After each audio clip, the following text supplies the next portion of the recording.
اب یہ فوجی عدالتوں کے ذریعے عمران خان کو سزا دلوائیں گے. کیا ہوگا اسے؟ میں تو تیار ہوں، میں تو ہر چیز کے لیے تیار بیٹھا ہوں، ہر جگہ ہر دوسرے دن عدالتوں میں پھر رہا ہوں، جا رہا ہوں.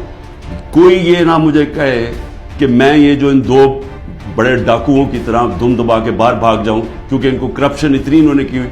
ہمیشہ یہ باہر بھاگ جاتے ہیں، وہاں سے پھر NRO لے کے ڈیل کر کے پھر واپس آ جاتے ہیں. میں یہی ساری کیسز لڑوں گا، اور میں ملٹری کورٹ میں بھی لے کے جائیں وہاں بھی کیس لڑوں گا. لیکن یہ یاد رکھیں کہ مجھے ایک آدمی کو باہر رکھنے کے لیے جو آپ نقصان پہنچا رہے ہیں پاکستان کو، سارے پاکستان کی عدلیہ کے نظام کو، جو پاکستان کی ڈیموکریسی ہے، جو پاکستان کے ادارے تباہ کیے جا رہے ہیں، یہ جو جھوٹے کیسز بنائے جا رہے ہیں. سوچیں کہ یہ جب آپ پولیس کو اس طرح کام کروائیں گے پولیس سے، تو وہ اپنے بھی کام کریں گے. جس طرح میں نے ابھی کہا کہ ہر جگہ پیسہ بنا رہے ہیں آپ کہ جی جیو فینسنگ میں آپ کا نام آ گیا، اتنے پیسے دے جی، نہیں تو ہم وہ جو 3 MP اس کے اندر پکڑ کے آپ کو جیل میں ڈال دیں گے. تو سارے ادارے، سارا ملک کا نظام تباہ کیا جا رہا ہے. معاشی حالات وہ آپ دیکھ رہے ہیں، ملک معاشی طور پہ بیٹھ چکا ہے، آگے کوئی امید بھی نہیں نظر آ رہی. یہ جو بجٹ پیش کیا دنیا مذاق اڑا رہی ہے، پیسہ کدھر سے آئے گا ان کو یہ نہیں پتا.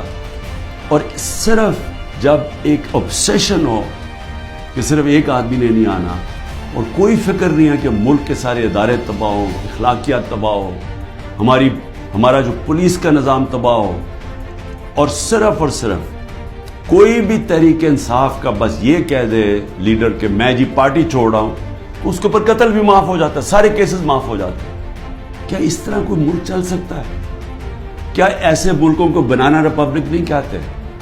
میں اس لیے آخر میں کہتا ہوں، اب دیکھیں، میں اس لیے بات چیت کی بات کر رہا ہوں، اپنے ملک کا مجھے فکر پڑی ہوئی ہے. یہ ملک ادھر جا رہا ہے جدھر کوئی سنبھال نہیں سکے گا.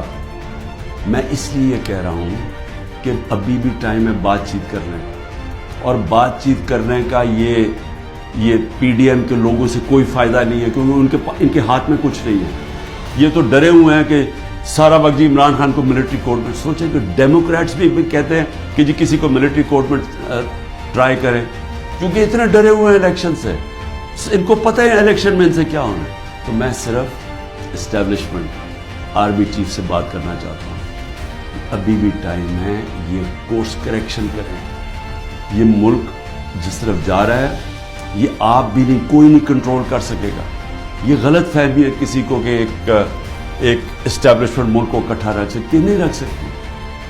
ملک کو ایک ڈیموکریٹک پارٹی جس پبلک کے اندر روٹس ہو، وہی ملک کو اکٹھا رکھ سکتی ہے، اور پھر ہاں دشمنوں سے پروٹیکٹ کر سکتی ہے ہماری پاکستان کی فوج. لیکن اس طرف جدھر ہم جا رہے ہیں، مجھے افسوس سے کہنا پڑتا ہے کہ ہم ایک بالکل اندھیرے میں جا رہے ہیں. اور میں پھر سے آج صرف اس لیے کہہ رہا ہوں، کوئی مجھے کسی سے کسی چیز کی ضرورت نہیں، وہ کسی سے کوئی مدد نہیں مانگ رہا. میں کوئی نہیں کہہ رہا میرے کیسز ختم کر دو، میں سارے کیسز اٹینڈ کروں. میں صرف یہ کہہ رہا ہوں کہ پاکستان کو بچائیں. یہ ملک جس طرف جا رہا ہے، یہ جس طرف یہ لے کے جا رہے ہیں، اور جو آگے پلان بنا ہوا ہے کہ اور بھی پارٹیز کھچڑی بنا کے اور چھوٹی چھوٹی پارٹیز کے اندر بندر بانٹ ہو جائے، اور اس سے کوئی چینج آ جائے گا ملک میں، اس سے اور تباہی آئے گی آگے. ان کو نہیں تو کہتے ہیں ہم آپ کو پکڑ کے اندر ڈال دیں گے، کیونکہ اب تو کسی کو بھی پکڑ سکتے ہیں. یہ تو لائسنس مل گیا ہے اس ملک میں ظلم کرنے کا. آپ کسی کو بھی پکڑ کے جیل میں ڈال دیں، جی MPO کے اندر جیل میں ڈال دیے. یعنی یہ میں سوال یہ پوچھتا ہوں کہ کوئی خوف خدا ہے؟ کیا آپ کو ڈر ہے کہ آپ کتنی دیر زندہ رہیں گے؟ آپ کو اوپر والے کو جواب دینا پڑے گا کہ یہ جو آپ کر رہے ہیں اپنے لوگوں سے. میں یقین دلاتا ہوں کہ یہ جب اس طرح کی چیزیں کسی ان جو اپنی قوم نہیں ہوتی، مثلا ہندوستان کی فوج جو کشمیریوں سے کر رہی ہے، یا اسرائیل کی فوج جو فلسطینیوں سے کر رہی ہے، میں آپ کو یقین دلاتا ہوں کہ وہاں بھی کوئی چیک ہو جاتا ہے. ایک افغانستان کے اندر ایک سب سے آسٹریلیا کا جو ڈیکوریٹڈ سیکیورٹی فورسز کا آدمی تھا، جس کو سب ہیرو مانتے تھے، جو اس کے جو تغمے ملے ہوئے تھے جس کو، اس کے اوپر ان کے کئی فوجیوں نے کہا جی اس نے افغانیوں ان کو غلط قتل کیا، اس کے اوپر ایکشن لیا گیا کہ دوسروں کے خلاف بھی اس نے اگر غلط کام کیا سزا ملی اس کو. تو ہم تو آج ایک عجیب سے حالات دیکھ رہے ہیں، اور جو بھی اس کے پیچھے سوچ ہے اس کو تو کوئی خوف نہیں ہے کہ میں نے ایک دن اللہ کو جواب دینا ہے.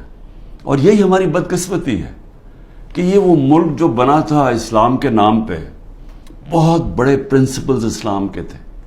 جب میرے نبی صلی اللہ علیہ وسلم جنگ پہ نکلتے تھے تو انسٹرکشنز دیا کرتے تھے کہ عورتوں کو، بچوں کو، بوڑھوں کو، بلکہ وہ تو کہتے تھے درخت بھی نہیں آپ نے کاٹنے.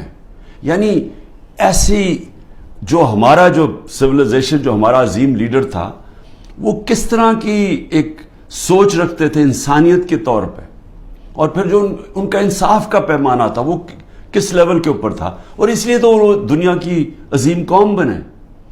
تو آج حالات دیکھیں، وہ ملک جو اسلام کے نام پہ بنا تھا، نہ یہاں کوئی انصاف رہ گیا ہے،